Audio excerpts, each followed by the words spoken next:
provincias donde no se conoce. Bueno, es muy difícil,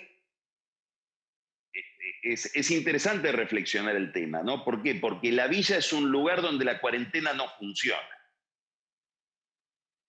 Entonces nos ofrece, por el lado más penoso, la posibilidad de pensar cómo sería tratar esta enfermedad sin cuarentena. Bueno, ahora después vamos a hablar de esto. La otra peculiaridad de la región, bueno, una es esta, ¿no? Hablo de 90 millones de personas que viven en villas. Esto está asociado a un fenómeno que va de la mano, que es la informalidad. ¿Por qué me interesan estos dos fenómenos? Primero por el lado sanitario, pero también por el lado económico. En una villa de emergencia no se puede aplicar la cuarentena, no solamente porque ahí no se puede aislar a la gente, porque no se pueden lavar las manos cada vez que comen o con mucha frecuencia porque no hay agua. No se le puede decir a alguien, encerrate en una habitación de tu casa y que cada uno ocupe una habitación porque hay una habitación para 8 personas. No solamente por eso, sino porque además no se le puede pedir a la gente que no salga a trabajar, porque no tiene salario. No viven de un sueldo, viven de lo que trabajan por el día. Desde el recolector de cartón hasta el jardinero. Y muchas veces las empleadas domésticas, etc. Bueno, este es un enorme problema que desafía a los gobiernos a ver cómo se trata esta pandemia sin cuarentena. Ahora, asociado a esto está la informalidad que impide llegar con ayuda. Fíjense, y esta es una característica también de América Latina. El otro día, el sábado pasado, el presidente dijo orgulloso, hemos llegado allá a 6 millones de los 9 millones de personas a los que tenemos que llegar con el ingreso familiar extraordinario. Bueno, el tema de este IFE, ingreso familiar extraordinario, tiene cantidad de bemoles. Me interesa nada más que esa frase de él, que demuestra que llegaron solamente al 55%. Al resto es imposible encontrarlo. O hay muchas dificultades para encontrarlo y llegarle.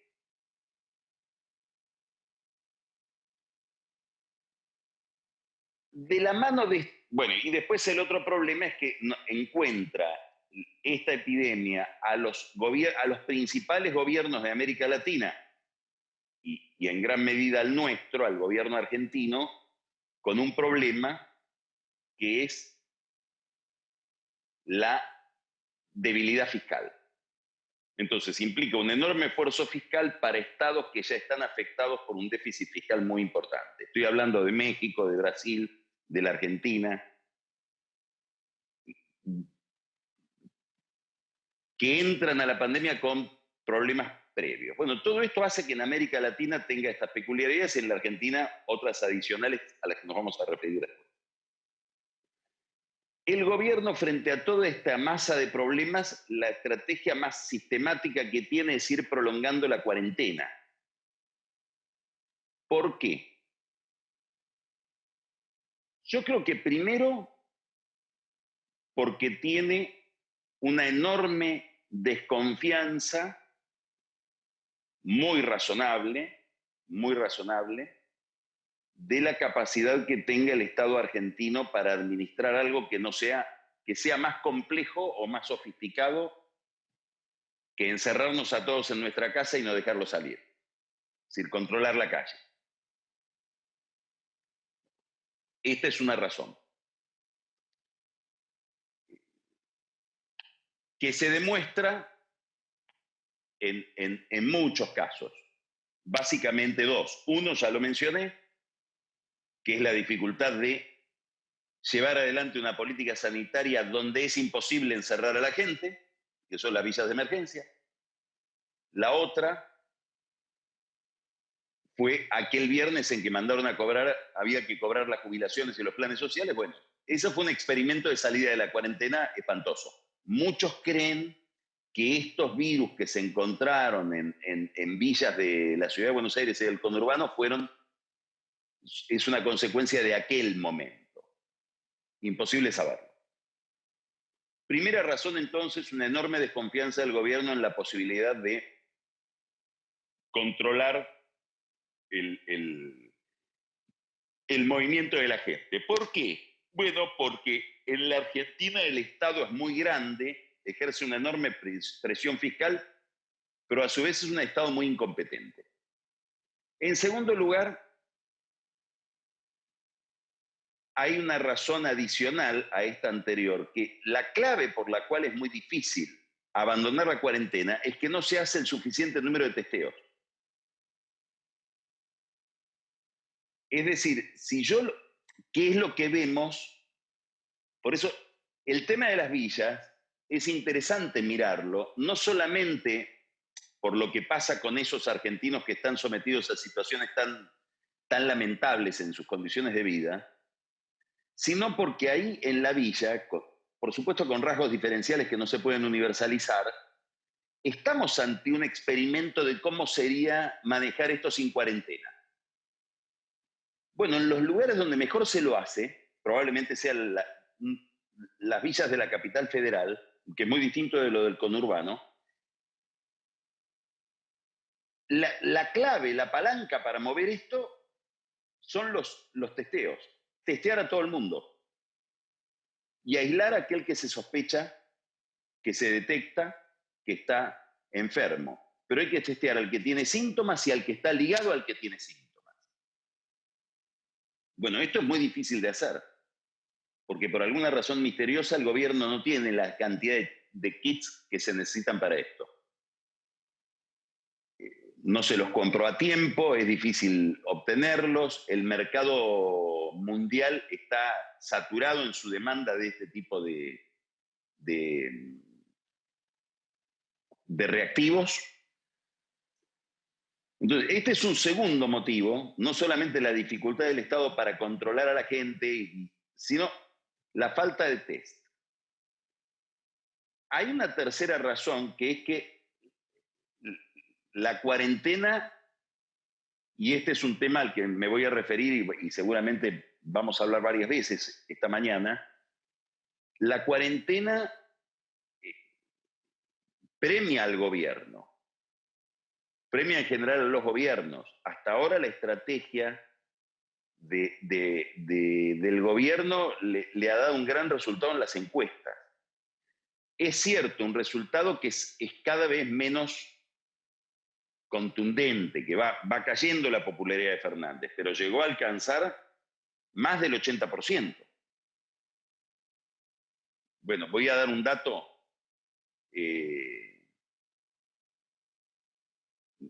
significativo para la escena que estamos viviendo. Cristina Kirchner nunca superó el 80%, nunca alcanzó el 80%. Kirchner, entre 2003 y 2007, estuvo casi toda su presidencia por encima del 80%. Alfonsín una sola vez, en el 84, en medio del juicio de las juntas. Menem logró el 80% y lo superó con la convertibilidad.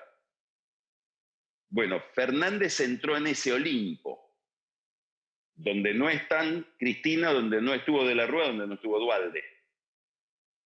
Entonces, bueno, debo sospechar que está muy satisfecho, está muy contento con esto que le está pasando, porque era inesperado que él, a los 4 meses de estar gobernando, alcance esta popularidad. Por lo tanto, acá puede haber un estímulo adicional a seguir con este método que políticamente lo premia. Y que premia también a Rodríguez Larreta, que si bien arranca en la cuarentena con un piso más alto, desde una plataforma más elevada, también llega a niveles de popularidad muy importantes, y hasta el propio Axel Kicillof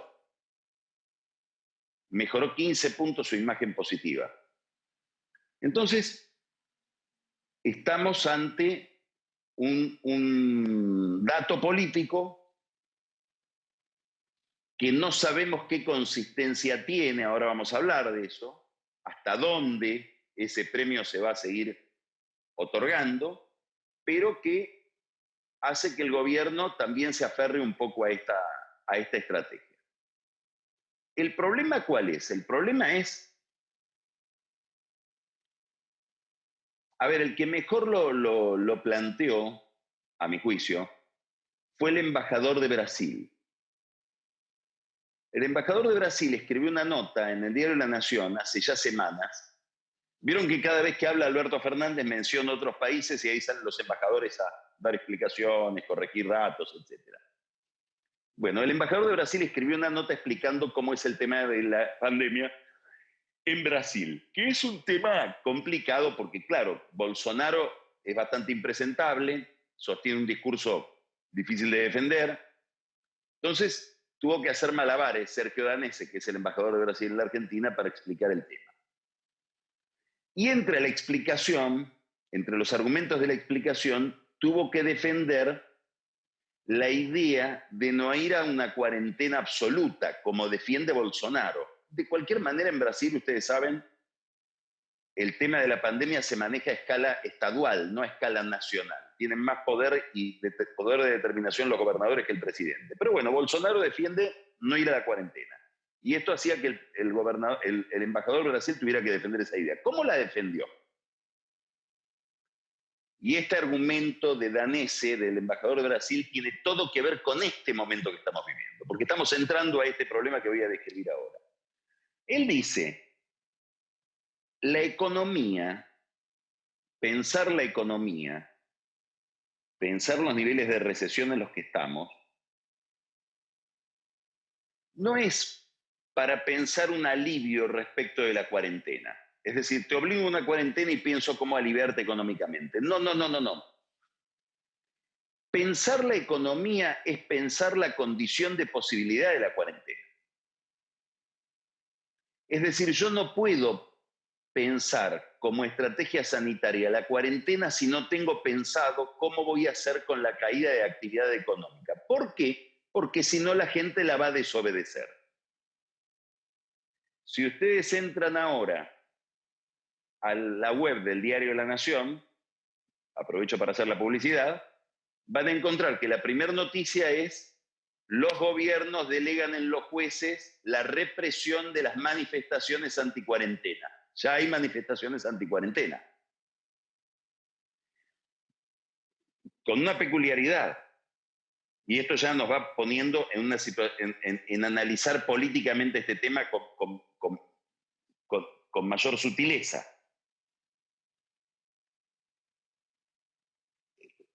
Esta estrategia de la cuarentena, llevada al extremo, digamos, prolongada indefinidamente, es enormemente regresiva. Castiga más al más pobre, por razones obvias. Alguien de clase media, media alta, obviamente alguien de clase alta, puede vivir en cuarentena. Yo tengo amigos que están ayer hablé con uno, hace 70 días que está en el campo. Claro, no tiene ningún problema. Vive fantásticamente. Ahora, cuanto más bajo en la escala social, menos posibilidades tengo de encerrarme y seguir sobreviviendo. Hasta llegar al cartonero, que vive de lo que junta ese día con el cartón y le entrega a la papelera para que le paguen por el cartón. Entonces, cuanto más bajo es el nivel social, más protestas va a haber. Después podemos analizar esto y lo vamos a hacer desde otro punto de vista, que es que finalmente esta estrategia está castigando al votante de Fernández más que al votante de Macri, por esta razón que acabo de decir. Hubo hace más o menos, yo creo que 3 semanas, un artículo en New York Times donde analizaban a partir de esas máquinas, de esos programas que estudian el movimiento de la gente según el movimiento de los celulares, estamos todos observados, cómo los que más se aislaban eran los que pertenecían al decil más elevado de la sociedad y los que más salían eran los que pertenecían al decil más bajo. Todo para demostrar esto, que la cuarentena castiga más al que menos tiene.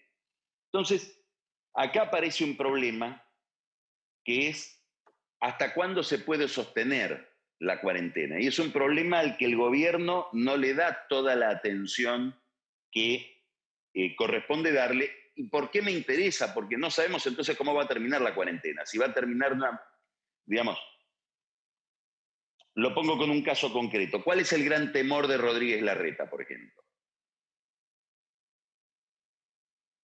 ¿Cuál es el gran temor de cualquier intendente del conurbano bonaerense? Que se le junten el cable azul con el cable colorado y hagan un cortocircuito. ¿Cuál es el cable azul y el cable colorado? Uno es la cuarentena y la gente que no puede salir a trabajar. El otro es el coronavirus. Es el peor de los mundos. No solamente no pueden salir a trabajar, sino que además están contaminados si viene el avance del virus. Eso es lo que empezó a pasar ahora en algunas villas del Gran Buenos Aires.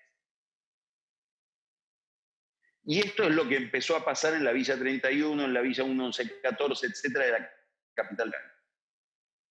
Para que ustedes tengan una idea, en la Villa 31 y en la Villa 1114, en cada una viven 45.000 personas.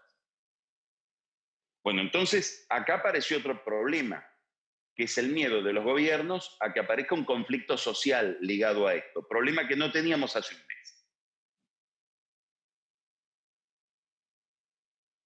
Si ustedes quieren después hablar de esto específicamente, de cómo se vive este tema dentro de las villas, lo podemos hablar y van a ver que hay mucha irracionalidad en el tema. Lo único que me interesaba plantear es estas dificultades de llevar adelante una cuarentena cuando no se piensa del todo la estrategia económica y cuando hay un enorme miedo a que si salgo de la cuarentena entro en el caos. Hay otro problema de mantener la cuarentena indefinidamente. No sé si entre nosotros que estamos en esta reunión hay alguien que pertenezca al sector. Si hay alguien que pertenezca al sector, yo creo que va a ser, va a ser significativo para comentar.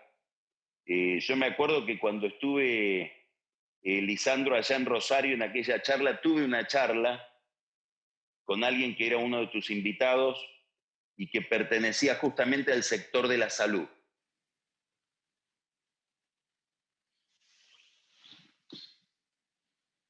Algunos hay, ahora vamos a ver si por privado se animan a hablar y a Estaba al emitir. frente claro, porque ¿a qué me estoy refiriendo? Vamos a invitarlo a emitir opinión y que se sume si quiere. Muy bien. Yo voy a este punto. En la teoría militar hay un concepto que se estudia en la teoría de la guerra, que se llama el momento culminante de la batalla. ¿Qué es el momento culminante de la batalla? Estamos en la batalla y el momento culminante de la batalla es el momento en el cual el comandante de un ejército, el general, dice, bueno, este es el momento en que yo tengo que, ahora sí, cargar con toda la fuerza y liquidar la batalla y resolverla. Y en todo caso, ganar. Si la sigo estirando y me paso de ese momento, corro el riesgo de ir consumiendo mi propia fuerza y que el otro me gane. En la batalla misma ir desgastándome y terminar siendo derrotado porque consumí fuerza por no haber capturado bien el timing de la batalla. Bueno, ¿por qué me refiero a esto? Porque la cuarentena tiene básicamente dos objetivos. Y sirve para eso y para pocas otras cosas. Primero, concientizar a la gente respecto de la gravedad de la situación. Si la cuarentena tiene un fin didáctico. Segundo, preparar al sistema de salud para que cuando se produzca el pico, ese sistema de salud no quede desbordado. Bueno, preparar el sistema de salud, sería lindo tener el testimonio de alguien que esté, que trabaje en eso, es enormemente complejo. Yo tengo amigos que están al frente de clínicas, bueno, me cuentan todas las cosas que tuvieron que hacer, que innovar, digamos. Es una tarea de organización verdaderamente muy meritoria, muy desafiante, muy difícil. Ahora, ¿por qué me interesa este tema? Porque uno de los sectores económicos que más de los sectores de la vida material de la sociedad que más está sufriendo esta cuarentena es paradójicamente el sector que tiene que asistirla, que es el sector médico. ¿Por qué? Y bueno, porque cayeron rotundamente los ingresos. El principal ingreso de una clínica, que son las cirugías, casi todas fueron reprogramadas, salvo las urgencias. La gente además tiende a no salir de su casa y por lo tanto, aunque sienta algún síntoma, no va al médico. Yo tengo amigos que están, por ejemplo, en clínicas especializadas cardiológicas que están asombrados de que las consultas cayeron a la mitad. Y están temiendo que haya patologías que se están desarrollando por falta de detección temprana, porque la gente que detecta síntomas de infarto no va al médico al comienzo y bueno, después termina padeciendo el infarto cuando podría haberlo evitado. Es decir, caída enorme del nivel de actividad en el sector de la medicina, en los centros de salud, y una disparada de los gastos.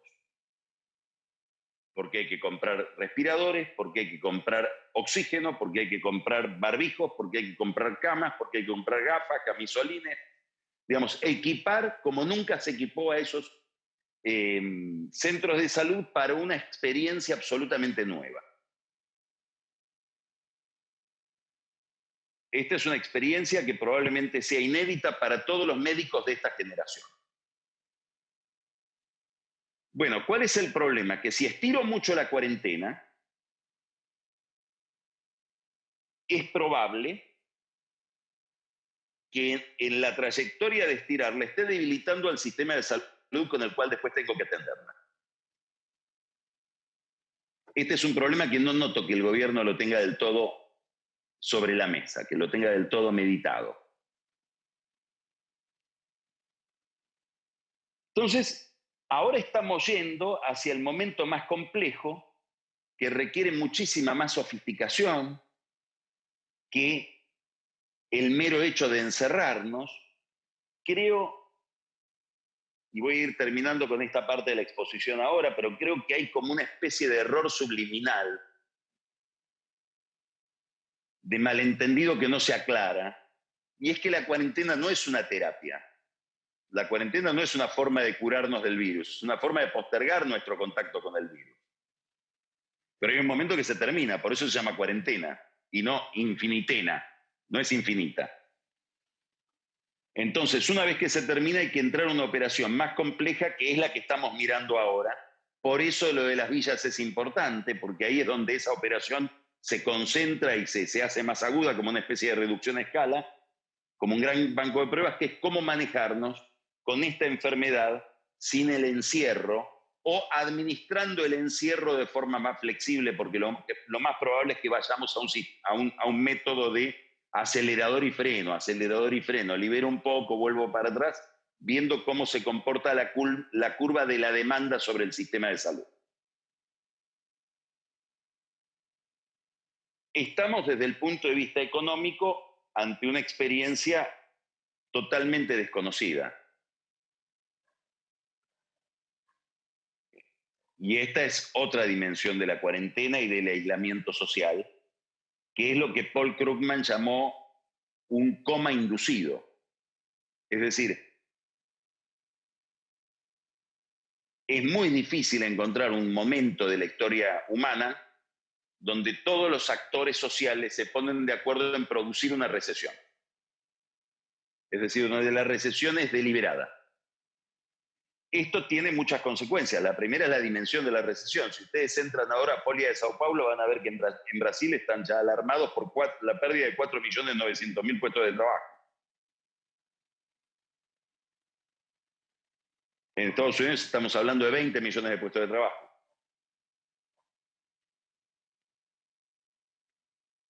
Una caída en el nivel de actividad llamativa, pero que tiene un rasgo particular desde el punto de vista económico y también psicológico y diría yo emocional, que es la velocidad. La velocidad es una parte constitutiva del fenómeno social, de cualquier fenómeno social. Digamos, no es lo mismo una caída de, pongamos, 10 puntos del producto, 25 puntos del producto a lo largo de un año que a lo largo de 12 días. Entonces, fíjense, hace más o menos 2 semanas atrás, si no 3, la economía americana ya había destruido todos los puestos de trabajo que se habían destruido durante la Gran Recesión, durante la Gran Depresión de los años 30. Presten atención a este dato. Voy a tratar de no fracasar en la explicación. El EMAE, el estimador mensual de actividad económica que se conoció la semana pasada, nos dijo que durante el mes de marzo hubo una caída en el nivel de actividad económica de 9.8. Marzo. Una caída muy pronunciada. Pero ¿qué es lo interesante y lo preocupante? Que la cuarentena empezó el 19 de marzo. Quiere decir que hubo 19 días donde la caída no era 9.8, la caída era mucho menor. Debería suponer que se corresponde con la tendencia que venía, 0.6. Entonces tengo 19 días de marzo donde la caída es 0.6. Para llegar a que el mes completo sea 9.8, necesito, que es lo que pasó, que en los 12 días que van desde el 19 al 31 la caída haya sido del 25%, en 12 días. Ese promedio del 25 con el 0,6 de la tendencia me da 9,8 en el mes. Ahora, 25% es que cayeron en 12 días lo que en el 2001 cayó en un año. Estoy hablando de un 25% no anualizado, 25% en 12 días. Bueno, estamos ante una caída entonces que es imposible de ser pensada.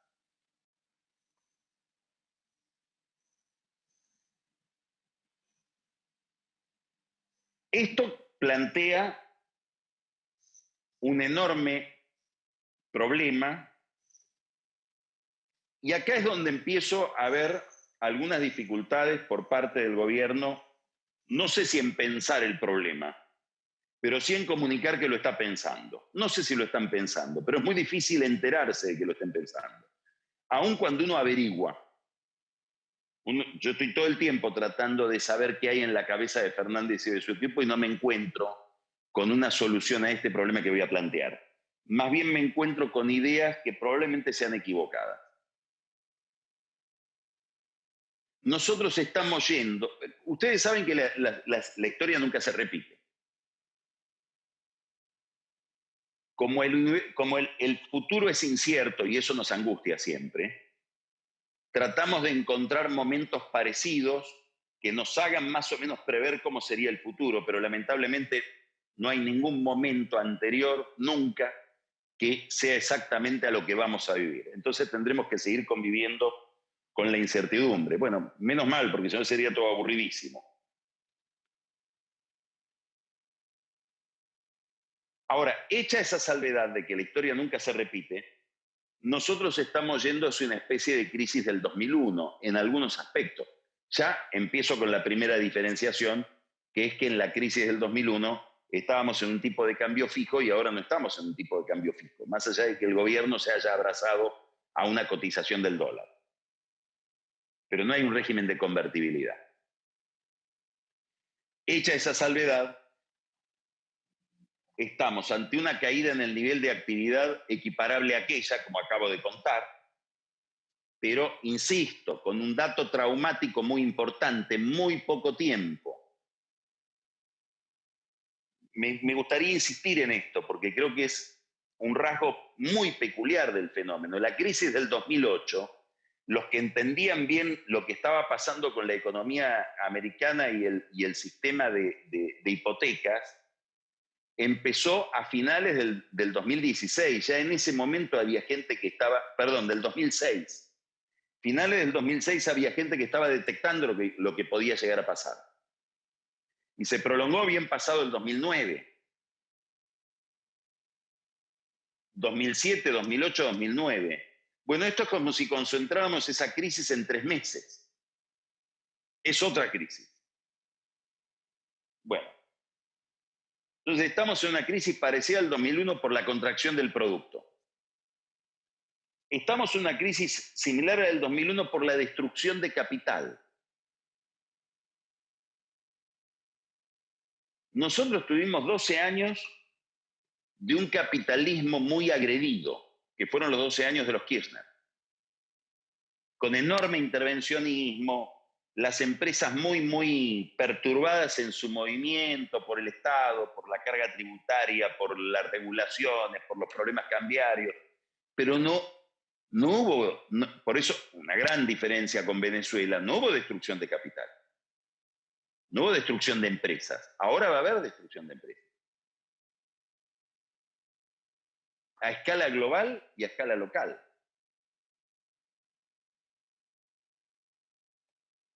Nota al pie de página. Ahora salgo del club de los médicos, supongo que debe haber algún abogado entre nosotros.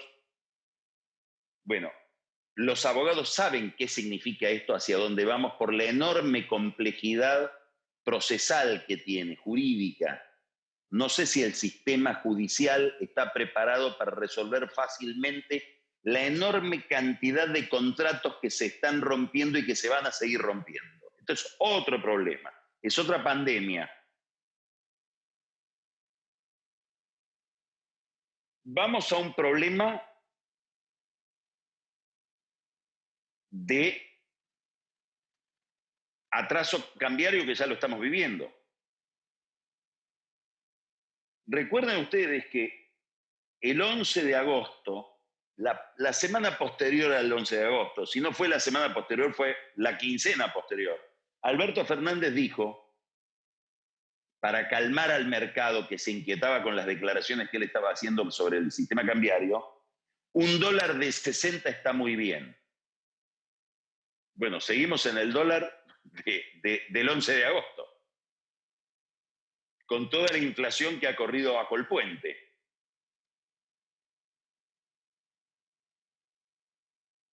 Esto se va a incrementar más, porque tenemos ahora un rasgo, por eso nunca la historia se repite, que no teníamos en el 2001, que es la inflación. Ahora probablemente incrementada. Y vuelvo a lo que decía de la economía internacional, vale para la economía argentina. ¿Cuánta recesión y por lo tanto deflación vamos a tener? ¿Y cuánta inflación vamos a tener? Un mago hay que ser para resolver esta pregunta. Pero el Estado está emitiendo 300.000 millones de dólares por mes. 300.000 millones de dólares por mes. Con una tasa de interés real negativa que hace muy difícil que se reabsorba eso. Y con muy pocos instrumentos en pesos en los cuales uno puede refugiarse. Después Lisandro nos tendrá que hablar de esto, pero lo cierto es que es muy difícil estar en peso. Esto es lo que explica la brecha cambiaria y que uno quiere irse hacia el dólar de la forma que sea. Bueno, este problema nos plantea en el horizonte una devaluación. Porque por otro lado, si siembro y cosecho, los dólares que obtengo me los dan, me los cambian a 60, pero además tengo las retenciones, con lo cual estoy trabajando con un dólar de 42. Bueno, ¿quién va a querer hacer esa operación? Nadie. Entonces, tenemos un problema de recesión, tenemos un problema de inflación, un problema de deterioro del peso que nos hace temer una devaluación, dólar atrasado, caída de empresas, ruptura de contratos, probablemente tensiones en el sistema bancario, que va a estar castigado acá y en todo el mundo. Yo no sé si Alberto Fernández sabe que vamos en esa dirección, porque cuando lo escucho me da la impresión de que él piensa que está en el 2003 de Kirchner. y que acá lo que viene es un rebote. Kirchner tenía el 2001 en la espalda, Alberto lo tiene por delante. Kirchner fue el beneficiario de una evaluación de 4-1, que licuó extraordinariamente el gasto público y que le dejó un país, Remes, Labaña, eminentemente Duhalde, un país con superávit fiscal y superávit de comercio. Más un dato que ustedes que están en Rosario conocen más que yo, la soja empezando a pegar la curva que siguió subiendo hasta los $600 la tonelada, lo cual significaba la demanda asiática, que hoy no está. Y no sabemos en qué medida se va a reponer. Bueno, es un horizonte muy complejo, que puede tener una virtud. ¿Cuál es la virtud? Es una virtud paradójica. Es una virtud porque los argentinos somos medio locos, medio enfermos. Y es que en este tipo de crisis se generan las grandes reformas. La Argentina tuvo en su periodo democrático desde 1983 a la fecha dos momentos reformistas, es decir, dos presidencias que tuvieron una gran agenda de reforma. Fueron la presidencia de Menem y la presidencia de Kirchner, en dos sentidos totalmente opuestos. Un sentido pro-mercado y un sentido anti-mercado. Bueno, yo creo que la clave por la cual esos dos momentos de reforma se pudieron producir es que en ambos casos salíamos de una gran crisis que nos había dejado muy atemorizados. Una hiperinflación y una hiperrecesión. Y el miedo de la hiperinflación y el miedo de la hiperrecesión, cuya manifestación ocasional, dramática, operística, digamos, muy traumática fue el 2001, pero yo le llamo hiperrecesión al proceso que va desde el 98 al 2002. El miedo que produjeron ambas situaciones hicieron que la sociedad argentina produzca una gran delegación de poder en un líder y ese líder con ese poder pudo realizar las reformas. Nota al pie de página, esta es la crisis que le faltó a Macri. Ese es el miedo con el que Macri no contó. Y es una de las razones políticas, no la única, por la cual Macri tuvo muy poca capacidad de hacer reformas. Además tenía minoría en las dos cámaras, cosa que no se había producido nunca en la historia argentina. Pero digamos, ¿a dónde estoy yendo? ¿A dónde estoy yendo? A que Fernández, contra lo que se podía esperar, contra lo que estaba previsto, hoy la crisis, la pandemia y probablemente la recesión lo pongan en la cabecera de la mesa. Le dan un poder que no suponíamos que iba a tener. Cuando hace un año, el 18 de mayo, Cristina lo lanzó a través de un Twitter, a través de un tweet. La pregunta es, para ese nivel de poder que le estamos delegando y que hace que estén en niveles de popularidad superiores al 70%, ¿él tiene una agenda? Da la impresión de que no. Si la tiene, no está explicitada. Tiene un gabinete fragmentado.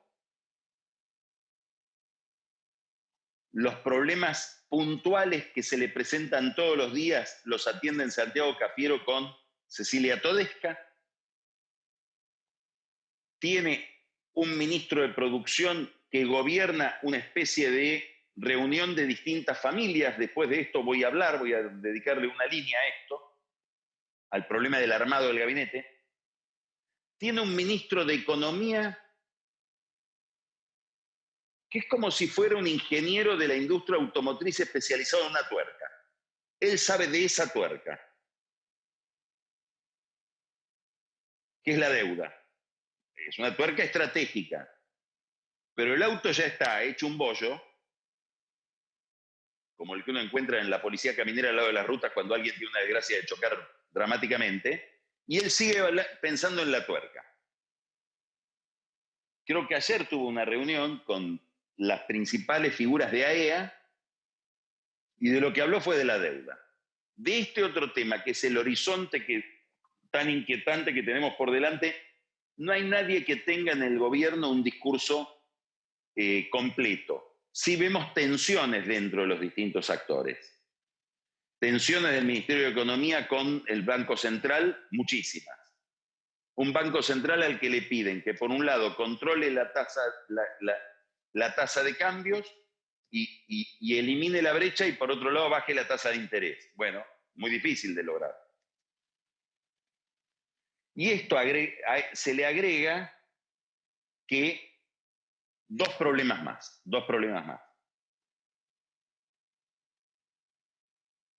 El primer problema es el armado del gabinete.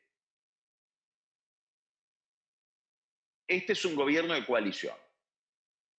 Digamos, un gobierno que se forma por la convergencia de distintas facciones políticas.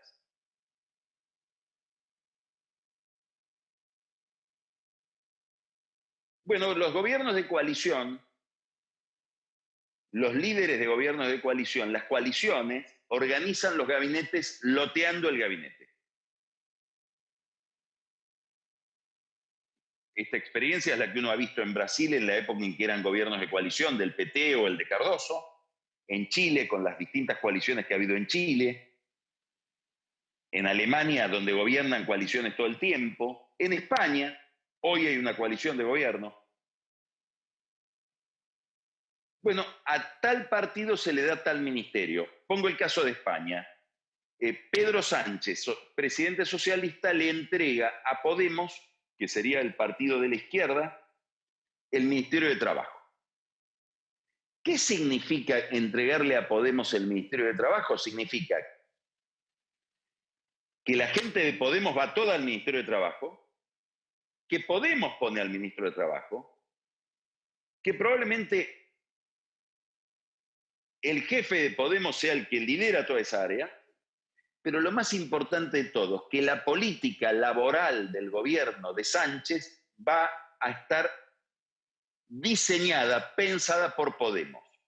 Adopto ese concepto para la política de trabajo, es una opción. Pero hay un concepto.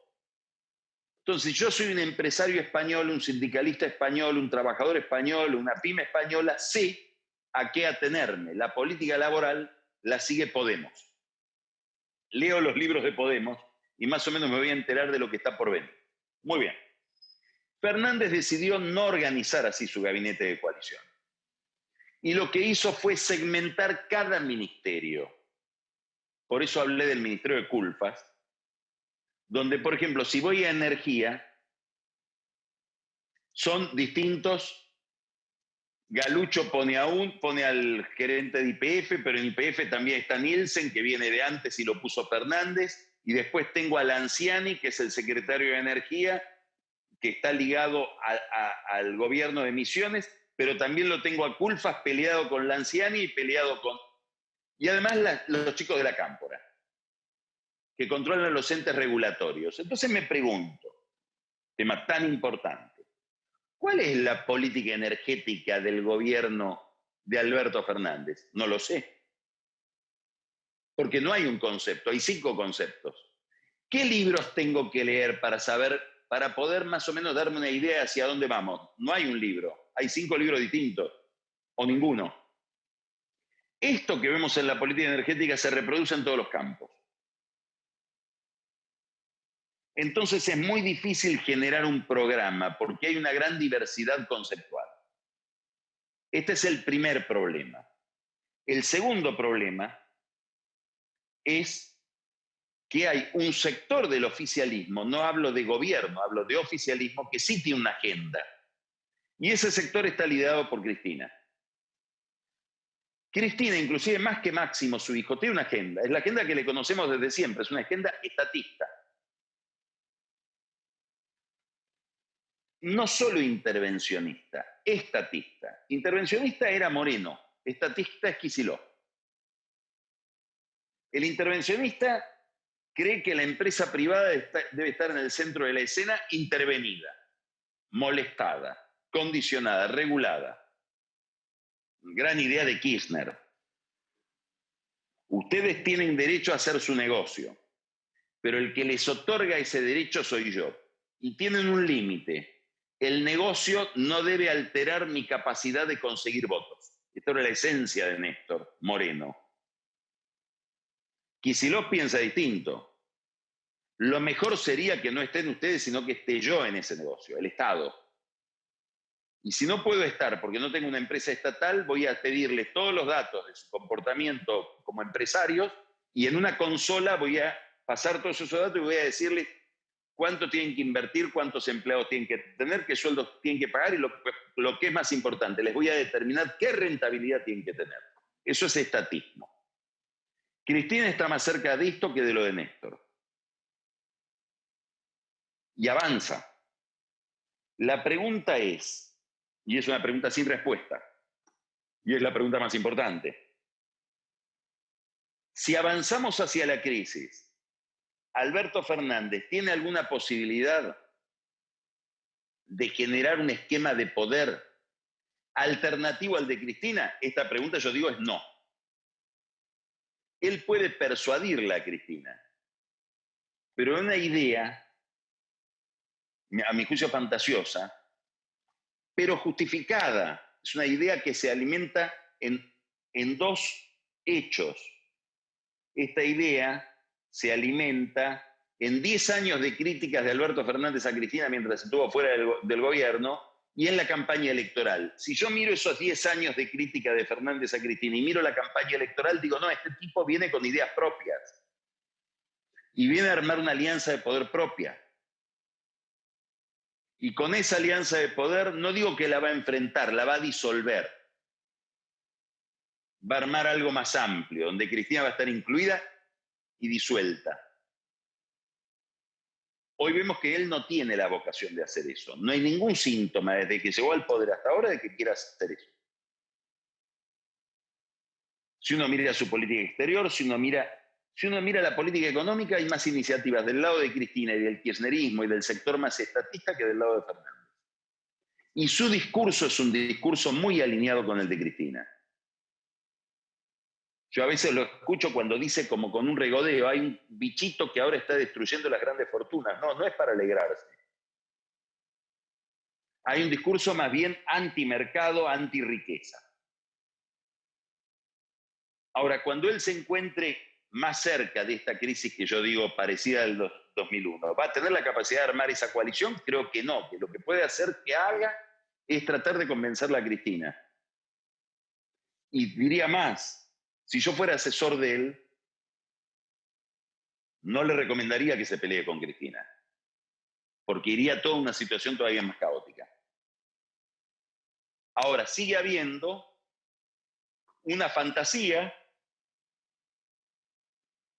como yo les decía, justificada en aquellas dos experiencias, la época en que él estuvo fuera del gobierno y la campaña electoral, donde deliberadamente él nos vendió que era otra cosa para captar un voto que si no, no venía. Basado en esas dos experiencias hay una idea de que Fernández es el que tiene que limitar a Cristina, y por ahí no es el que tiene que limitar a Cristina, por ahí no puede, o por ahí, que es lo que yo creo, no quiere. Entonces acá es donde viene la pregunta por la oposición, porque la que tiene que limitar lo que no nos guste del gobierno no es el gobierno, es la oposición.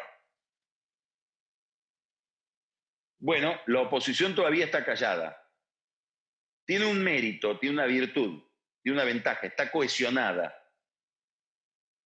No se disuelve Juntos por el Cambio. ¿Por qué? Porque hizo 41% de los votos en el año pasado. Con 41% de los votos, la gente tiende a seguir unida, porque quiere decir que puede volver al poder en cualquier momento.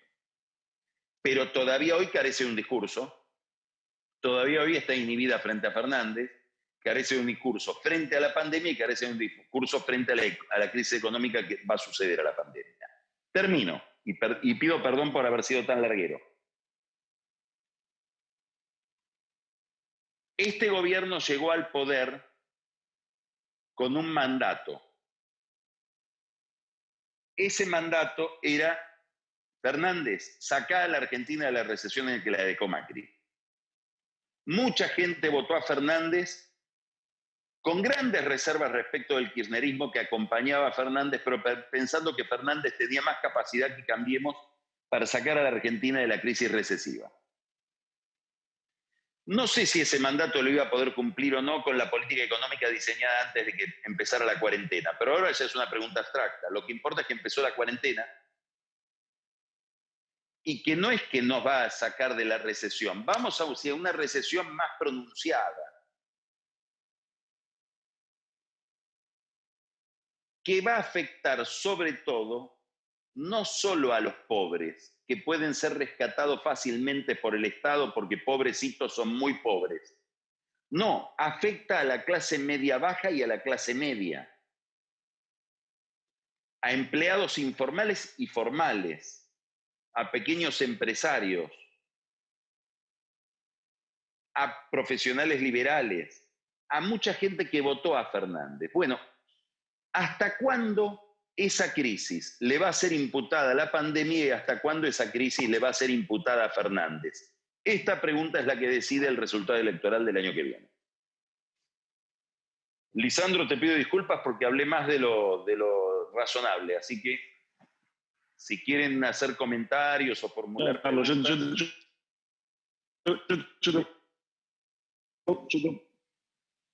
A ver, tengo alguna dificultad, pero me parece... A ver, ahora. Muy atento. Genial.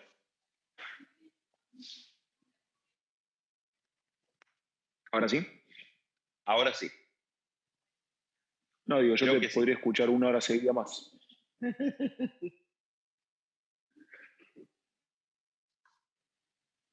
Existe Netflix. Fue excelente. Una Lisandro, pregunta, que es tengo mucho varias más preguntas que estoy interesante. rescatando acá de las que... Depende de la hora.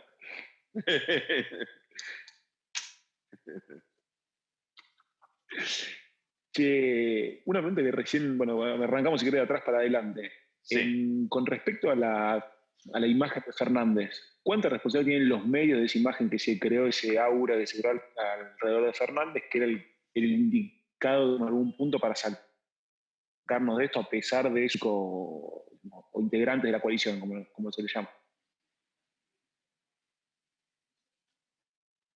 Yo creo que hubo, a ver, que los medios siempre tienen responsabilidad.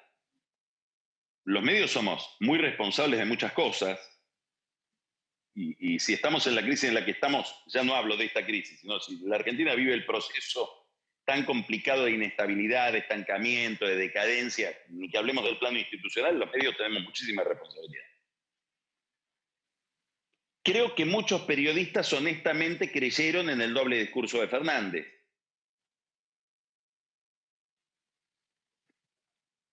Y durante 10 años Fernández tuvo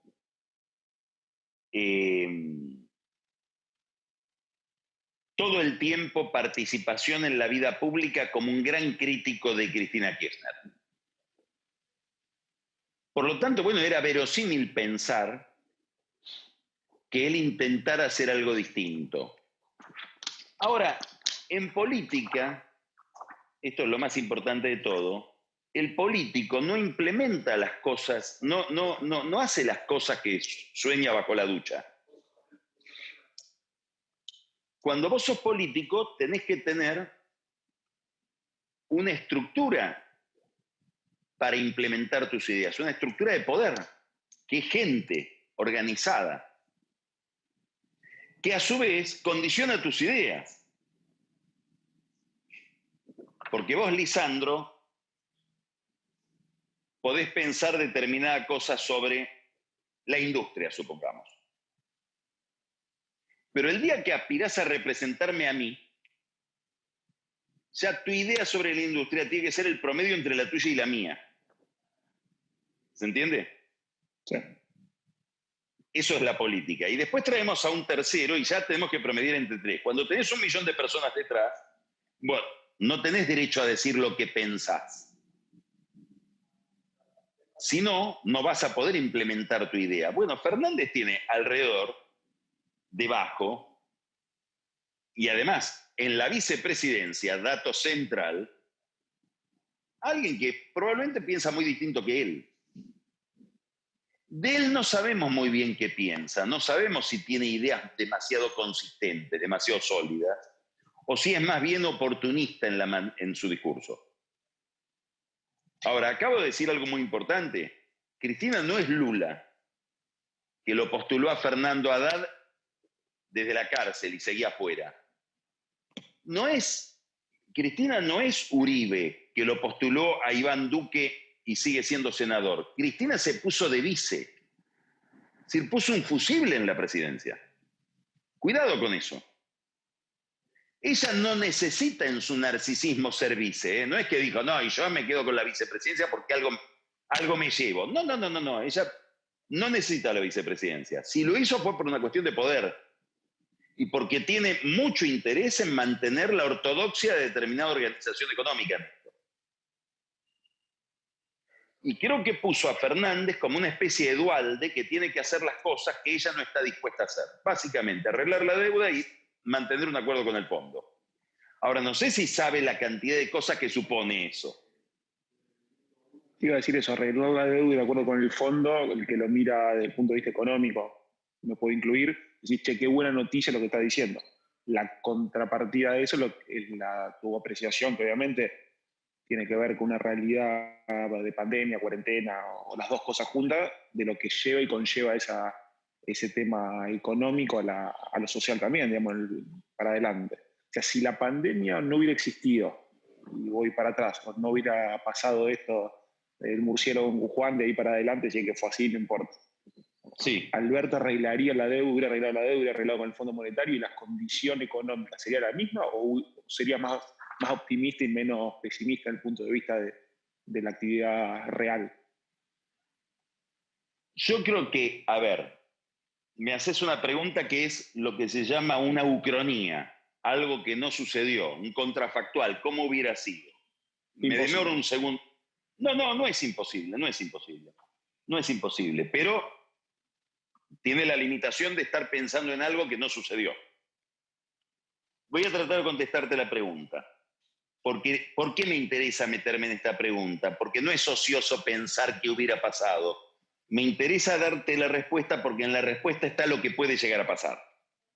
Okay. Yo creo que ella pensó así. Ella pensó, yo tengo problemas para tratar con determinados sectores, con la prensa, con la justicia, con los Estados Unidos, con las empresas, con los bancos. Esto que estoy diciendo no es una interpretación teórica. Ella lo ha hablado con gente de su intimidad y yo tengo un par de amigos que están muy cerca de ella y que me lo contaron y tiene el valor de que me lo contaron mucho antes de que ella elija a Fernández. O sea, de esto estoy convencido de que ella lo pensó así.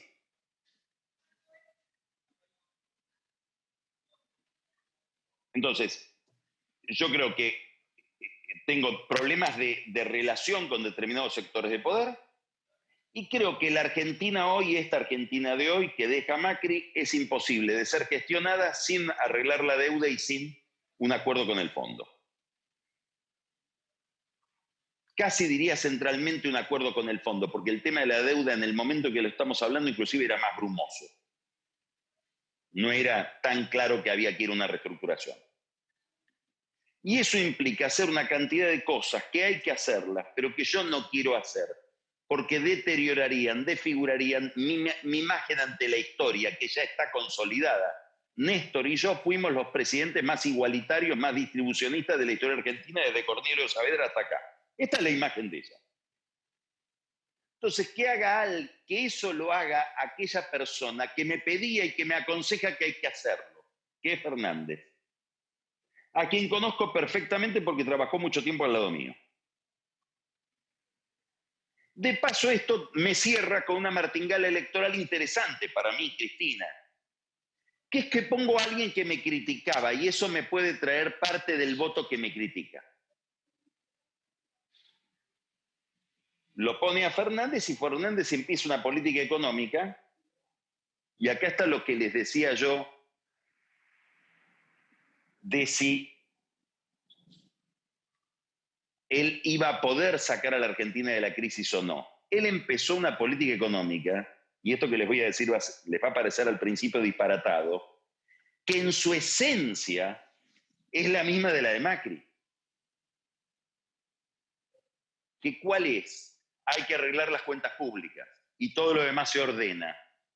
Ya no por una gran restricción del gasto, sino por aumento de los ingresos y los impuestos. Esa estrategia, que es una estrategia fiscalista, que lo que primero privilegia son las cuentas del Estado y equilibrar el déficit fiscal mediante un gran impuestazo, a mi juicio lo que iba a hacer era aumentar la recesión. No sé si nos sacaba de la recesión por esa vía. ¿Se entiende lo que estoy diciendo? Sí. No sé cómo él está pensando esta nueva recesión.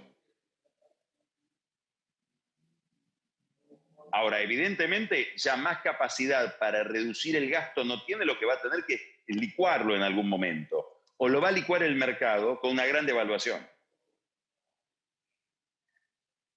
Es evidente que con este tipo de cambio no podés seguir. Ahora, la pregunta es, ¿lo hace él con una cabeza estratégica o lo va a hacer la realidad? Como suele hacerlo de la realidad, que es de manera mucho más costosa. Yo hoy por hoy veo que la realidad es mucho más activa que Fernández, más eficaz que Fernández y más destructiva que Fernández. ¿Entiende lo que quiero decir? Sí. Linkeado con la deuda, digamos, y puntualmente. Ahora, lo de la deuda, voy con lo de la deuda. Yo creo que en la deuda, ahora les voy a decir algo que les va a resultar raro, que es un poco disidente con la imagen convencional de las cosas. Yo creo que la que sigue siendo la principal interesante que se cierra el tema de la deuda es Cristina. Y Cristina le pidió a Galucho, andá y hablá, vos que decís que lo conocés a Larry King, a Larry Fink, andá y hablá con Larry Fink, el presidente de BlackRock, que es inversor en la empresa de Galucho, tiene una pequeña inversión en Vista, pero además es inversor en YPF de cuando estaba Galucho. Y esa es Cristina, que dice, este tipo está ahí. ¿Cuál es el clima de Cristina con Fernández? De gran ansiedad. Ustedes pueden estar ansiosos con Fernández desde el punto de vista del mercado. Ella está ansiosa desde el punto de vista de la política. Flaco, ponete las pilas, dejá la guitarra y arreglá el tema de la deuda. Esa es Cristina. Empezá a gobernar. Ahora, en esa idea, le saca el ANSES.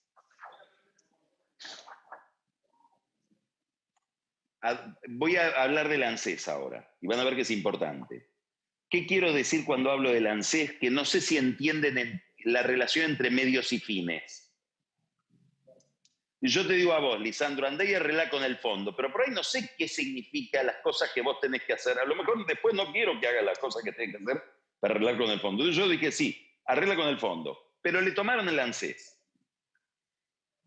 Es de extraordinaria importancia. ¿La ANSES qué es? ¿Es una gran caja? Sí, no me importa.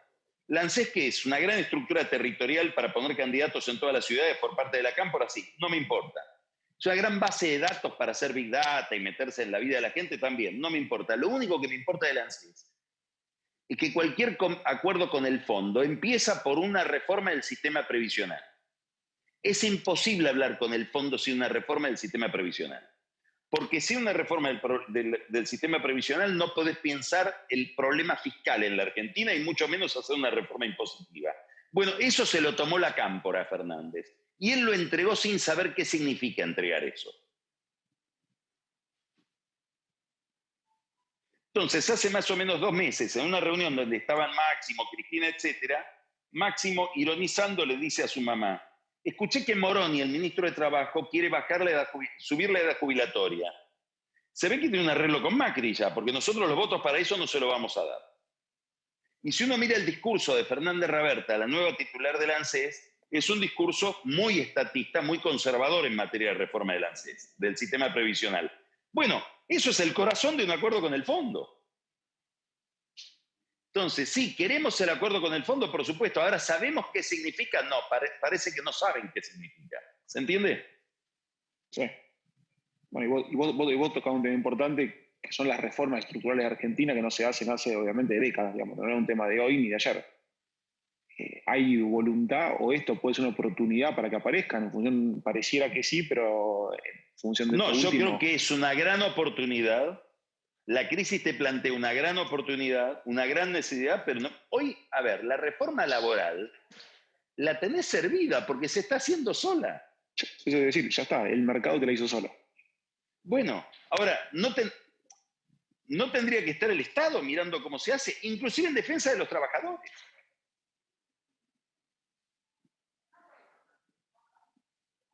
No está el Estado, no hay un discurso oficial sobre el problema laboral hoy.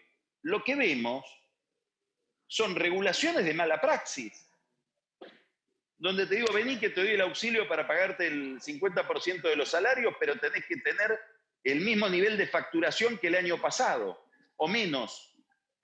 Mira, si tengo el mismo nivel o menos de facturación, no de ingresos, ni vengo a pedirte el auxilio porque ya me morí, soy Walking Dead, con 50% de inflación. Entonces, lo que veo es una mezcla de, como que hay, por un lado, una mezcla de tres cosas. Un discurso estatista muy fuerte por parte del kirchnerismo al que Fernández no le quiere hacer frente. Determinados objetivos que no coinciden los medios con los fines. Quiero un acuerdo con el fondo, pero hago cosas que van en el sentido contrario. Y un tercer problema, que es mala praxis en la gestión concreta de las cosas. Baja calidad administrativa. En todo esto se inscribe el problema de la deuda. Bueno, es una especie de síntesis de todo esto, pésimamente manejado, porque quieren cerrar y no saben cómo.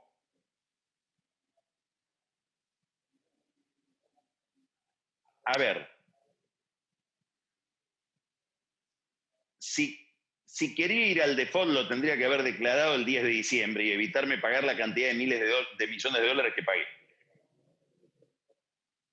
Porque si iba hacia el default, regalé dólares. Si no voy hacia el default, ¿de qué me sirve comerme todos los plazos? Le estoy dando herramientas de negociación a mi contraparte todo el tiempo. Yo ya negocio en condiciones de default técnico. ¿Por qué le doy eso a mi contraparte? ¿Por qué le regalo eso a los fondos? ¿Se entiende lo que estoy diciendo o no? Sí. ¿Por qué les tengo que agradecer ahora que no me aceleren los bonos? Y un problema central. ¿Por qué no me siento a negociar? No hay una negociación. Este es el problema de esta semana. La discusión que hay hoy, lunes, martes, miércoles, con los bonistas, ¿cuál es? Sentate a negociar. No me mandes un documento, que me pidas un contradocumento, porque no es la forma de negociar cómo vamos a cerrar este tema. Y Guzmán no se sienta a negociar. Te dice, te hago la oferta, mándame la contraoferta, te hago una segunda contraoferta. Le prometí al presidente que iba a obtener un acuerdo del 40%, no pudieron decir el número. Ahora, ¿me sorprende? No. ¿Por qué no me sorprende? Porque si veo las primeras licitaciones y canjes de instrumentos en pesos de Guzmán cuando llegó, se tiraba la pileta sin agua sistemáticamente, no sé si ustedes se acuerdan. ¿Por qué? Porque no se juntaba con los bancos y le decía, a ver, ¿qué te parece que te quiero ofrecer esto? ¿Me lo comprarías? Es lo que hace cualquier colocador de deuda.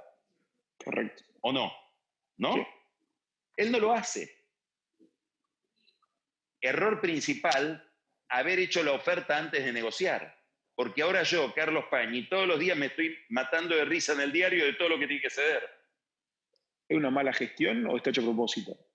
No, mala gestión. Fueron a buscar a un muchacho que puede tener mucho conocimiento académico, que forma parte de un equipo de investigación notoriamente antimercado financiero como Stiglitz. Fueron a buscar a Lazar Frers, porque en Lazar Frers hay un señor Orsac que es socio de Stiglitz. Pero me parece, voy a decir algo que no vale para el récord, no lo repetiría en público. Creo que nunca vieron un bono. Digamos que tiene una noción académica de todo esto. Toda comparación es odiosa, pero es el mismo academicismo de Sturzenegger cuando tuvo que manejar la crisis de abril del 18, ¿se acuerdan? En el Banco Central. Y el mercado se lo llevó puesto 40 veces. Porque ellos están en el mundo del PowerPoint de la facultad. Y la realidad no es el PowerPoint de la facultad, ¿no es cierto, Lisandro? para nada. Y en ese, no. Y en ese aspecto vos decías que están, digamos, cada ministerio está muy independiente. Guzmán, como dijiste vos, y el ejemplo que pusiste fue muy gracioso, el del ingeniero de la tuerca. Es decir, hoy está hecho de nuevo, también está hecho a propósito como ingeniero de tuerca para resolver la tuerca, y cuando la ajustaste la tuerca se va ese ingeniero y viene otro ingeniero para resolver otro problema, o que Yo el ingeniero creo de la que tuerca termina aprendiendo a hacer el próximo trabajo, con obviamente pagando el costo de oportunidad que hay por algo que uno no sabe hacer. no, yo creo que lo que hay es muy kirchnerista. Tengo que arreglar con, a ver, déjame ir a algo muy general. Para el kirchnerismo y en general para la izquierda latinoamericana, capitalismo es capitalismo financiero. Capitalismo equivale a finanzas. Y finanzas equivale a buitres. Todo fondo es buitre. ¿Se entiende? Uh-huh. Bueno, yo tengo que ir a arreglar con los buitres. Quiero traerme uno que me garantice que va a ser un arreglo progresista, de mi palo. No voy a ir con Kicillof, que no puede ni sentarse. No, voy a traer a uno de Colombia, que vive en New York. Pero viene con la vacuna dada, que se la puso Stiglitz. Y contraté un académico para eso. Si Fernández hubiera querido poner ministro de Economía, lo pone a Culfas. Esto es muy parecido a la operación por la cual De la Rúa puso a Machinea. Si De la Rúa hubiera puesto el primer ministro de Economía, hubiera puesto a López Murphy. O por ahí a Rodríguez Sabarini. Pero no le cerraba con De la Rúa, que era parte de su coalición. Entonces pongo uno que es del otro pero puede ser mío, o que es del otro y lo hago mío, y que es una especie de promedio de los dos.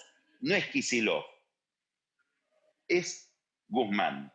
Es alguien de Fernández puesto por Cristina, en realidad, que comparten. Y Guzmán te dice, yo soy de Fernández, pero me llevo muy bien con Cristina. Y sabe que si no se lleva bien con Cristina, lo de él no va a funcionar. Ahora, eso da para después trasladarlo a un esquema de gobierno más. Me parece que ahí ya nos vamos a otra pregunta, que es si Fernández quiere tener un ministro de Economía. Y me parece que en eso es como Macri. Él cree que tiene que manejar todo él. Y él no entiende de economía. Pero si ustedes miran bien el gobierno, el jefe de gabinete es Fernández. Es como un gobierno donde hay la reina de Inglaterra, que es Cristina, y un primer ministro que es Fernández, que está cómodo como primer ministro. Y un taquígrafo al lado que es Santiago Cafiero, que toma nota de las reuniones. Pero no es un jefe de gabinete. No coordina, no preside la orquesta, la administración. Es un esquema raro, pero vemos que está funcionando así. Y por supuesto, áreas enteras las maneja Cristina. Todo lo que es política judicial, institucional, eso lo maneja Cristina. Y si miramos para adelante, que obviamente siempre hacer leña de rocadillo es complicado, miramos para adelante, ¿qué te imaginas de oposición? Digamos, ¿qué rama o qué coalición tiene una lógica para hacerle frente a lo que está? A lo mejor no hay frente y hay diferentes coaliciones que se van armando dentro de esto mismo y se arma la disputa interna. ¿Cuál es la visión que tenés a futuro, que obviamente marca el ritmo de lo que pasa? Bueno, respecto del oficialismo, me gustaría decir un puntito más nomás. Y es que yo no creo que haya ninguna capacidad ni vocación de los gobernadores para armar algo e imponérselo a Fernández. Y quiero mirar mucho a Massa. Massa es un experto en disentir, en diferenciarse. Entonces ahí hay un cabo suelto en Massa, hay una fisurita. La pintura lo tapa. Pero ¿vieron cuando una pared se humedece? Que aparecen las rajaduras en la humedad. Eso es Massa. La oposición tiene una primera condición que ya se las dije, que es la unidad. Yo creo que hay un estímulo enorme a mantenerse cohesionados la coalición cívica, el radicalismo y el PRO, porque le fue bien en la elección del año pasado. Quiero decirles algo más, esto es muy importante. Y el kirchnerismo lo tiene que registrar. El kirchnerismo lo tiene que registrar todos los días, inclusive ahora con las protestas de la cuarentena. Esto no es 54 de Cristina contra 17 de Wiener, como en el 2011. Esto es 48-41. Nunca vimos eso. Felizmente es 48-41. Si el diseño de poder está bastante equilibrado y puede haber alternancia. No estás para una hegemonía, Cristina Fernández, no están. ¿Se entiende lo que quiero decir? Sí. Entonces, tenemos una oposición con bastante volumen y con un estímulo a la cohesión que no se lo da la unidad ideológica, se lo da el volumen. Si hubieran sacado 35, por ahí los radicales dicen, bueno, estamos para irnos a otro lado, porque con esto no volvemos más. O algunos pestas de la coalición Cambiemos dirían que nos llame Fernández y hacemos la de Borocotó. No, están para mantenerse unidos. Ahora, están inhibidos. Es decir, ¿respondiendo a quién? ¿Por qué están inhibidos?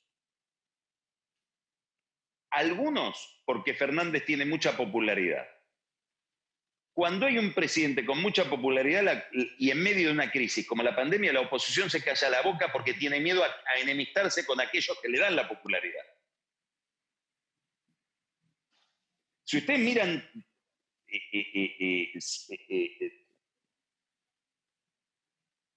minuciosamente los diarios, el único que se está oponiendo a esta estrategia sanitaria es Pratgay, que dice la cuarentena está destrozando la economía. Los demás se callan la boca. Le mandan mensajes de WhatsApp, Macri, le dice qué bien que tuviste Alfonso, pero no sale a hablar, porque tienen miedo de que Zeus, con su rayo maravilloso, lo fulmine, que es Fernández.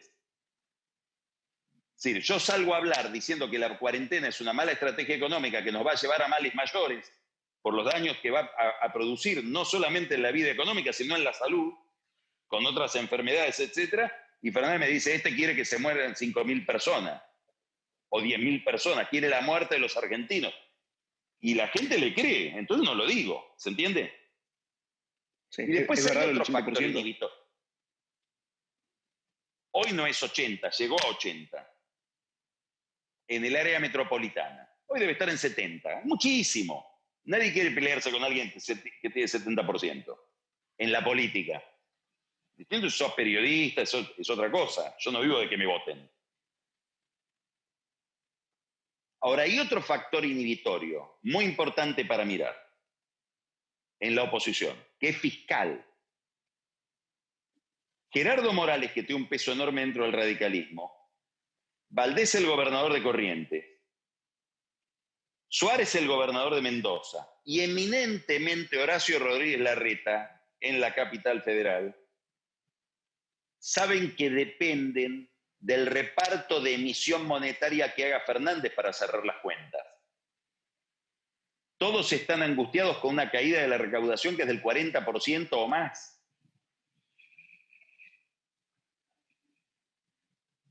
Que hace que muchos tengan que pagar los salarios fragmentados o hacer bajas nominales de salarios. Digamos, van hacia ahí. Yo no me quiero pelear con Fernández. Entonces son gestores de Fernández dentro de la coalición Cambiemos. Esto lo vamos a ver, por ejemplo, en temas tan marginales a esto que estamos hablando como la elección del procurador de la Nación, del jefe de los fiscales, Rafecas. Que Fernández quiere que sea Rafecas. Bueno, los gobernadores radicales van a ir a hacer la gestión para que sea Rafecas, aunque haya otro sector del radicalismo que no lo quieran. Esto te demora mucho la oposición. Entonces, no, la oposición va a estar jugando a que la crisis haga su trabajo. Y en las elecciones del año que viene, Lisandro, no necesitas una oposición organizada. Ni siquiera necesitas un programa. Necesitas buenos candidatos a través de los cuales la gente canalice su descontento. Y una oposición que se haga cargo de ponerle voz y visibilidad, no a los pobres, a la clase media castigada por la crisis. Y yo creo que Cambiemos no está tan lejos de lograr eso. Digamos, si yo prolongo la crisis, y me imagino que va a haber un deterioro importante del oficialismo, María Eugenia Vidal en la provincia de Buenos Aires les puede generar un problema. No sé qué pasa en Santa Fe, pero en la segunda vuelta a Perotti no le fue tan bien. No le fue tan bien a Fernández. En Córdoba, Córdoba es macrista, no de Cambiemos, macrista, sacó más del 60% de los votos. Entonces, cuidado, Alberto, porque tenés un panorama electoral complicado el año que viene. O podés tenerlo. Depende de que haya rebote o no. Depende de cómo administren la salida. De que vayas a un... A ver, si no arreglas la deuda, olvídate de las elecciones del año que viene, las perdió. ¿Se entiende? Sí. Ahora, si arreglas la deuda, ¿vas a ir administrando la salida con un programa? ¿O vamos a ir a buscar el dólar en 250 y la inflación en más de 100? Son dos elecciones distintas el año que viene, no en otro escenario. Por eso para mí es tan importante si hay o no un programa y capacidad administrativa como para gestionar la crisis. Las elecciones históricamente se ganan con la economía, obviamente. No va Siempre a ser es así. Por eso, no Siempre va es así. a ser la solución. Entonces, hay que preguntarse, esa clase media y media baja que votó por Fernández para que lo saque de la recesión, ¿cómo va a estar en marzo del año que viene, en abril del año que viene? Yo tengo para mí, discúlpenme que sea tan crudo, yo creo que la primavera va a ser dolorosísima, que va a haber un tendal. Digo, que vamos a ver muchas empresas en situaciones complicadas, va a crecer el desempleo, va a haber mucho malestar. No veo un gobierno que esté mirando eso, no lo veo. ¿No lo quieren ver o lo veo llegando una recuperación tarde? De verdad? No, yo creo que no lo pueden ver. Si no, habría una estrategia donde empezaría ya a ver que se convocan empresarios y sindicalistas para armar algo. No. Habla con cualquier sindicalista, inclusive amigos de Alberto Fernández, muy metidos en la crisis y no hay soluciones. Lo llaman para adherir al tema de la deuda. Sí, que como puntapié puede ser el tema de todo lo que viene después. Sí, pero si vos sos Gerardo Martínez, secretario general del gremio de la construcción, que se está matando en este momento, porque no hay construcción y porque las grandes empresas constructoras que dependen del Estado no les pagan lo que hicieron. Me llamás para hablar de la deuda, pero dame una palabra de qué vas a hacer con mi sector, no se la dan. Y así te puedo nombrar 20.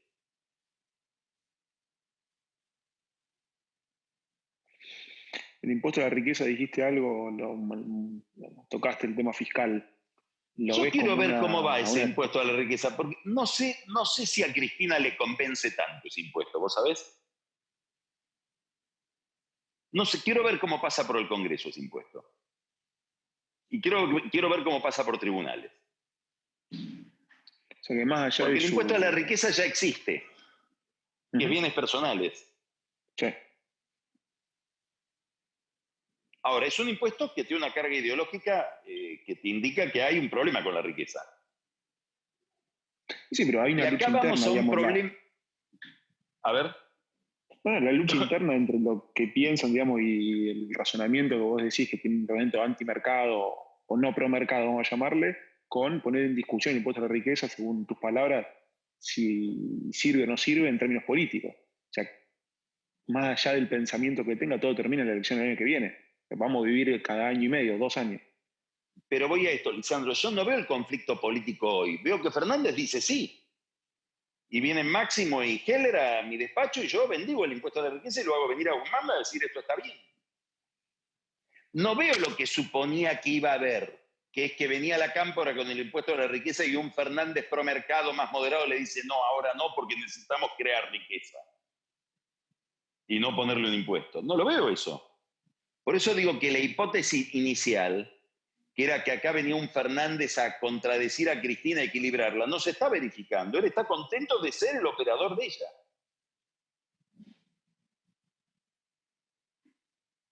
Y cuando veo su discurso económico, es un discurso más parecido al de Cristina que a otra cosa. Y una clase media golpeada, obviamente, dentro del combo este. Es un problema para el gobierno. ¿Y cómo lo va a responder? ¿Emigrando, haciéndole frente, saliendo, digamos, Votando otra. a pelear eso, va a haber bronca, votando? va a haber bronca y votando, todo junto. Depende del nivel de representación que esa clase media advierta que tiene. Los cacerolazos son hijos de la defección opositora. Cuando no hay oposición competitiva, cuando no tenés una oposición que te expresa, salís vos. Si no, sentís que qué bien lo que dijo fulano, me siento expresado y me quedo en mi casa. Hoy esa oposición todavía no la tenés. ¿Por qué? Porque tienen miedo de enfrentarse con la encuesta y tienen miedo de enfrentarse con la caja.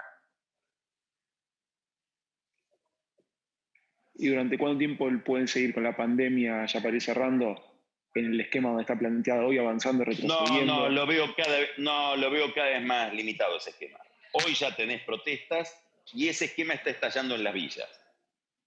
En las villas es evidente que tenés que tener otra estrategia que no es la cuarentena. Si quieren lo explico rápidamente. Villa Azul, 55 casos un día, 85 el otro, no sé cuántos hay hoy. ¿Qué hicieron? La acercaron con la policía. La gente adentro se sigue contaminando. No hay reactivos en la salita de primeros auxilios, hay muy pocos. Entonces, si tenés síntomas, esto es lo que está pasando. Estoy contando lo que está pasando, contada por gente de ahí que me lo cuenta.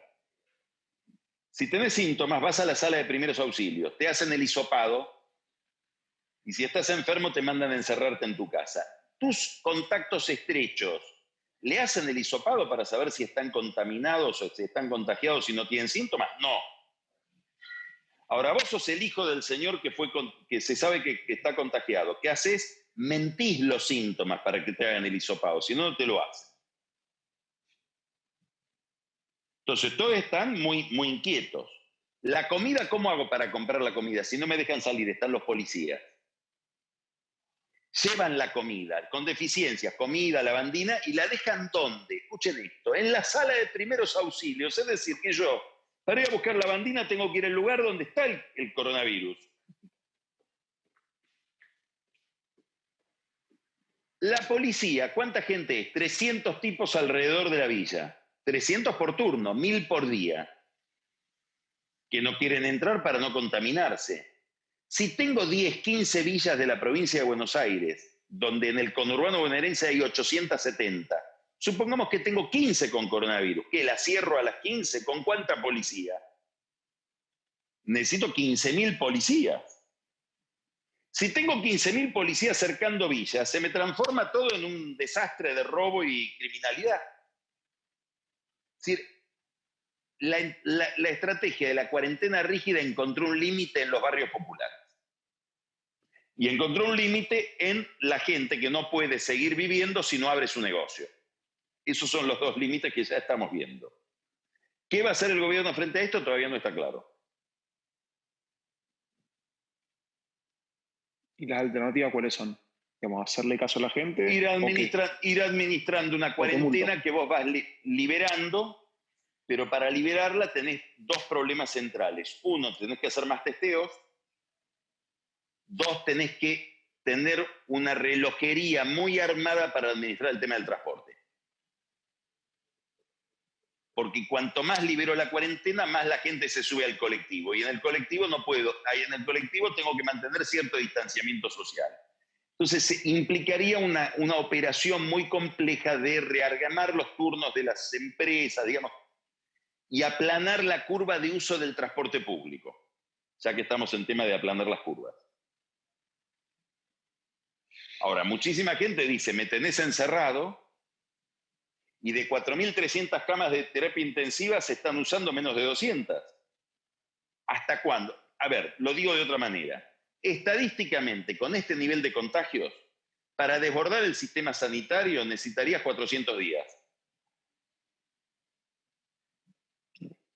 Ese es el dato preciso. Que en el fondo hiciste todo esto de la cuarentena previa al pico para justamente preparar las camas para cuando venga el pico poder hacerle frente y cuando venga el pico Exacto, bajar pero yo atrás.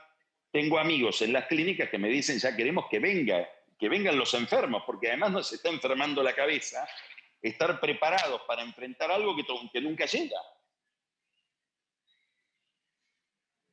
Y hasta los mismos infectólogos le dice el gobierno, bueno, que vaya circulando un poco el virus para que se enferme alguna gente y haya cierta también inmunidad, porque hay gente a la que aparentemente no le hace tanto mal, según el rango etario, como a grupos vulnerables.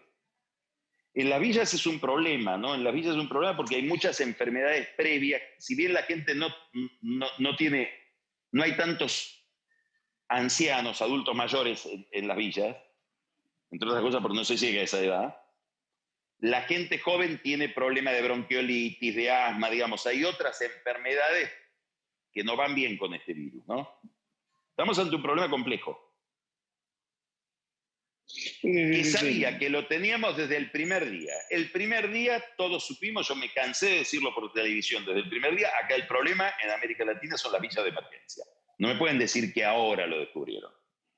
No, pero volvés a la contrafáctica de que si hubieras hecho las cosas distintas, ¿qué hubiera pasado? Entonces, como no se puede responder, es difícil de sí, discutir. Pero volvés a corroborar que algo que era evidente, que es que ibas a tener un problema en las villas, no lo pensaste.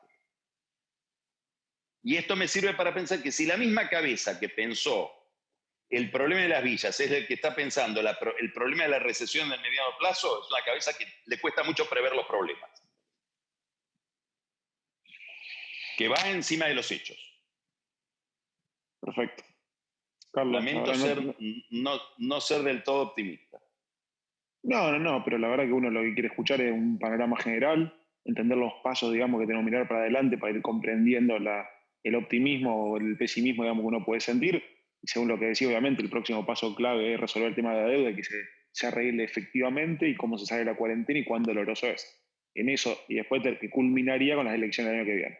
Exactamente. Básicamente es el trencito. Sí, ¿y qué capacidad tienen para ir administrando las variables económicas importantes? De la cual el tipo de cambio es muy importante. ¿Qué capacidad van a tener para ir acompañando el nivel de devaluación? Eso es muy importante. Porque te da el nivel de crisis y de convulsión. Si lo saben hacer o si lo logran poder hacer de alguna forma, no importa o por suerte o porque el mundo acompañó para algo, podremos ser más optimistas. Exacto. Está clarísimo. La verdad que de mi lado agradecerte. Bueno, muchas gracias a todos. Esperemos que nos veamos gracias pronto. A vos, Lisandro. Por Siempre favor, es un gusto. No, igualmente para mí. Muchas gracias a todos los que están del otro lado, que fueron y más. Y gracias a Sara que organiza todo a la perfección. Exactamente.